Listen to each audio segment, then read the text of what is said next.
வணக்கம். நலம் 360 நேயர்களே, உங்களை வரவேற்கிறோம். வரவேற்பது கோயம்புத்தூர் மருதமலை இயற்கை மருத்துவர் சுப்பிரமணியன். இயற்கை மருத்துவம் என்றால் அதில் மருந்துகள் கிடையாது. பின்பு எப்படி? உணவுதான் மருந்து, உணவேதான் மருந்து. அந்த உணவுகளிலும் சிறந்த உணவு என்னவென்றால் மரங்களில் விளைந்த கனிகள்.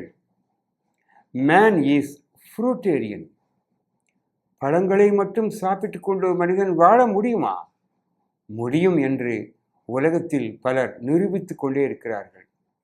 மே நாடுகளில் நூற்றுக்கணக்கான நாட்கள், சில ஆண்டுகள் பழங்களை மட்டுமே சாப்பிட்டு வாழ்கிறார்கள்.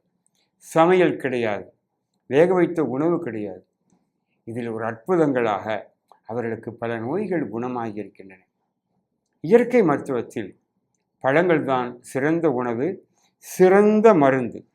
கனி இருப்ப காய் கவர்ந்தற்று என்று சொல்வது போல, காயிலே புளிப்பதென்ன கண்ண பெருமானே, கனியிலே இனிப்பதென்ன கண்ண பெருமானே, நோயிலே படுப்பதென்ன கண்ண பெருமானே, நோன்பிலே உயிர்ப்பதென்ன கண்ண பெருமானே. ஆகவே கனிகளை உண்டால் பிணிகள் போகும், காய்களை தின்றால் நோய்கள் போகும் என்ற தத்துவத்தின் அடிப்படையில் நாங்கள் 40 ஆண்டு காலமாக எல்லா நோய்களையும் குணப்படுத்தி நிரூபித்து சாதனை புரிந்து வருகிறோம். சர்க்கரை நோய்க்கும் கனிகள், ஆஸ்துமா அலர்ஜிக்கும் கனிகள், குழந்தையின்மை, உடற்பருமன், உடல் எடை கூட வேண்டும், எல்லாவற்றிற்கும் கனிகள். ஏனென்றால் மேன் இஸ் fruitarian. மனித உடம்புக்கு மிக பொருத்தமான, எளிதில் சீரணமாகக்கூடிய, எல்லா சத்துக்களும் நிரம்பிய, எல்லா சக்திகளையும் கொடுக்கக்கூடிய உணவு கனிகள் தான். இன்று ஒரு பழச்சாறு எப்படி தயாரிப்பது என்பதை நீங்கள் பார்க்க போகிறீர்கள். இப்பொழுது எலுமிச்சை சாறு, எலுமிச்சை ஜூஸ், லெமன் ஜூஸ் எப்படி தயாரிப்பது என்று உங்களுக்கு சொல்லித் தருகிறோம்.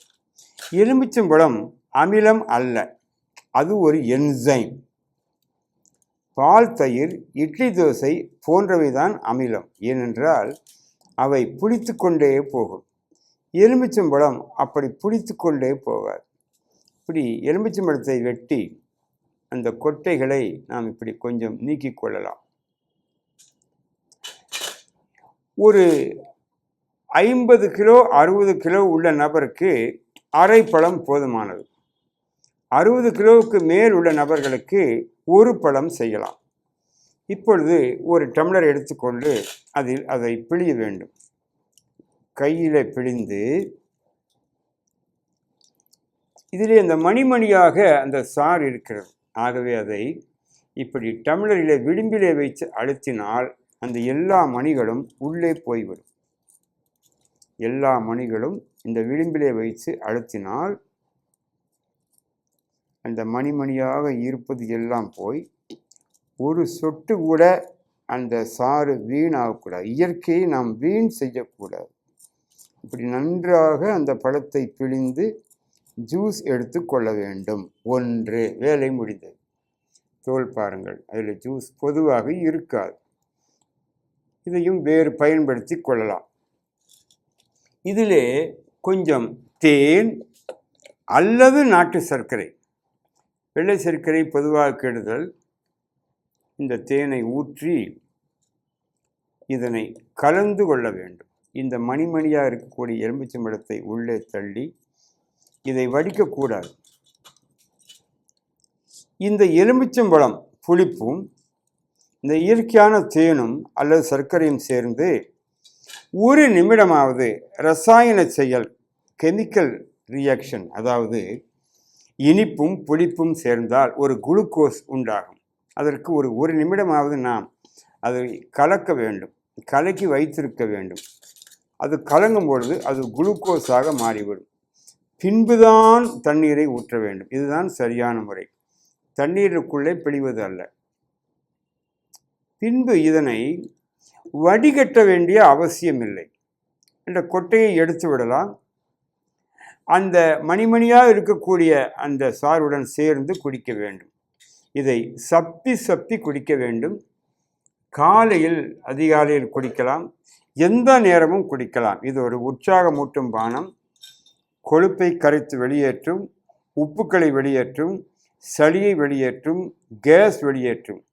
கிட்னி ஸ்டோன், பித்தப்பை கல் எது இருந்தாலும், இரத்த குழாயில் இருதயத்தில் அடைப்பு, நோய் உள்ளவர்கள் தினம் 2 வேளை 3 வேளை சாப்பிடலாம். இது எலுமிச்சம்பழச்சாறு, லெமன் ஜூஸ். அடுத்ததாக ஆரஞ்சு பழச்சாறு செய்கிறோம்.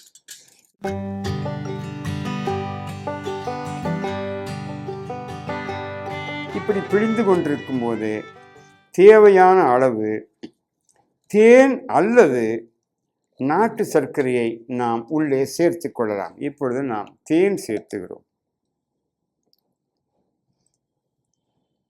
இனிப்பு கொஞ்சம் தாராளமாக சேர்த்தினால் தவறு கிடையாது.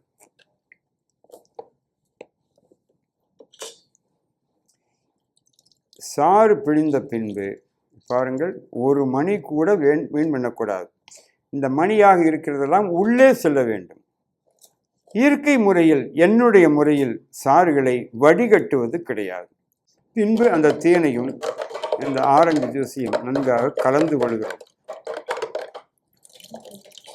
கலந்த பின்பு நாம் அதில் நிறைய தண்ணீர், தேவையான அளவு தண்ணீர் ஊற்றிக்கொள்ளலாம். ஊற்றிக்கொண்ட பின்பு இந்த சாறு நாம் இப்படியே குடிக்க வேண்டியதுதான். இப்படி வடிகட்டினால் அந்த மணியெல்லாம் வீணாக போய்விடும். ஆகவே இப்படிப்பட்ட சாறு குடிப்பதற்கு ஸ்ட்ரா இருந்தால் நல்லது. இது ஒரு பொருத்தமாக இருக்கும். குழந்தைகள் விரும்பி குடிப்பார்கள். இந்த மாதிரி ஒரு சாறு குடித்தால் ஏறக்குறைய ஒரு உணவிற்கு சமம். இது இப்படியே இருக்கட்டும். அடுத்ததாக சாத்துக்குடி ஜூஸ் தயார் செய்வது. இப்பொழுது சாத்துக்குடியை எடுத்து நாம் வெட்டுகிறோம்.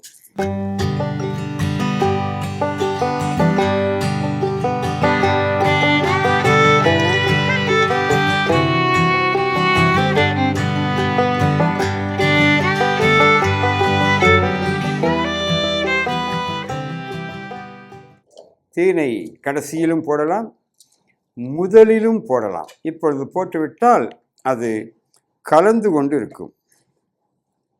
தாராளமாக தேன் ஊற்ற வேண்டும்.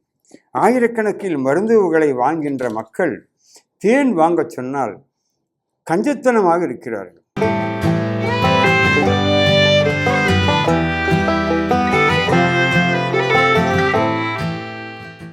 இப்பொழுது இதிலே சாறு தேன் போட்டாகிவிட்டது. இப்படி கலக்கலாம். அருமையான சாறு தயாராகிவிட்டது. மணிமணியாக இருக்கிறது. வேண்டுமென்றால் நீங்கள் கொஞ்சம் தண்ணீர் விட்டு கொள்ளலாம். இந்த சாறுகளை எல்லாம் நீங்கள் சப்பித்தான் குடிக்க வேண்டும். பொதுவாக நாங்கள் கரண்டியில் எடுத்து இப்படி வாயில் போட்டு சப்பிக்கொண்டே இருக்க சொல்வோம். சப்பி சாப்பிட வேண்டும். ஆங்கிலத்தில் சொன்னால் சிப் அண்ட் சிப். இப்படி எடுத்துத்தான் சாப்பிட வேண்டும். அப்பொழுது அந்த மணிகள் எல்லாம் வாய்க்குள்ளே போய்விடும். கொட்டையை துப்பி விடலாம்.